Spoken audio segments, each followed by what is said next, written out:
అయితే, ఎందుకంటే ప్రెగ్నెంట్ గా ఉన్నప్పుడు మనం ఏం ఆలోచిస్తామో, ఎలా టైం స్పెండ్ చేస్తామో అవే ఆ బిడ్డకు వస్తాయన్నమాట. ఆ సమయంలో ఆనందంగా గడపాలి, ఆధ్యాత్మికంగా గడపాలి. అది ఒక కారణమైతే సీతాదేవి తనంత తానుగా కోరుకుంటుంది, నేను గర్భవతిగా ఉన్నాను కాబట్టి నేను మునుల ఆశ్రమంలో ఉండాలి అని చెప్పని అంతకుముందు రాముడిని కోరుకుంటుంది. అందుకని రామాజ్ఞ మేరకు లక్ష్మణుడు వెళ్ళి సీతాదేవిని అరణ్యాల్లో వదిలేస్తాడు. ఎందుకు? ఆ టైంలో పీస్ఫుల్ గా ఉండాలి సీతమ్మ అని. కానీ మాకు లవకుశ సినిమాలో ఇదంతా వెనకాల స్టోరీ అంతా ఏం తెలియదు.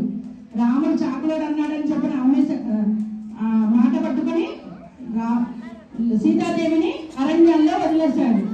అప్పుడు ఒక పాట కూడా వస్తుంది, ఏ నిమిషానికి ఏమి జరుగును అని.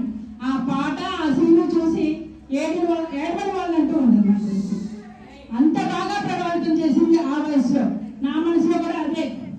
రాముడు ఎవడో ఏదో మాట్లాడితే సీతాదేవుడు పంపించేస్తాడా? రాముడికి తెలీదా సీతమ్మ మంచిదా కాదా అని? అవునా కదా? రాముడికి ఒకరికి తెలిస్తే చాలు కదా. ఆ చాకలాడు ఎవడో మనం వెళ్తూ ఉంటే కూడా చాలా మంది చాలా మాట్లాడుకుంటారని చెప్పని ప్రతి ఒక్కరి మాట తీసుకుని చేస్తామా అని చెప్పని నాకు కూడా చాలా కోపంగా ఉండేది రాముడి మీద ఈ విషయంలో. సీతాదేవిని గర్భవతి అని కూడా చూడకుండా వదిలేశాడు అడవుల్లో అని చెప్పని. కానీ వెనకాల ఉన్న రహస్యం అది. అలాగే మీ జనరేషన్ కూడా ఒక సినిమా వచ్చింది. ఏం సినిమా? ఆదిపురుష్. అది సినిమాని చూసి అదే రామాయణం అని చెప్పని ఆ భ్రమలో బ్రతకకండి.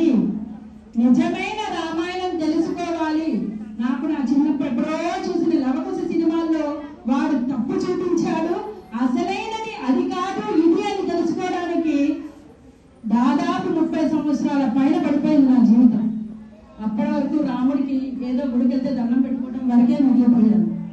కానీ ఎప్పుడైతే మనం రామాయణం చదువుతామో మనం ఈ అసత్యాలను చూపించేది తప్పుగా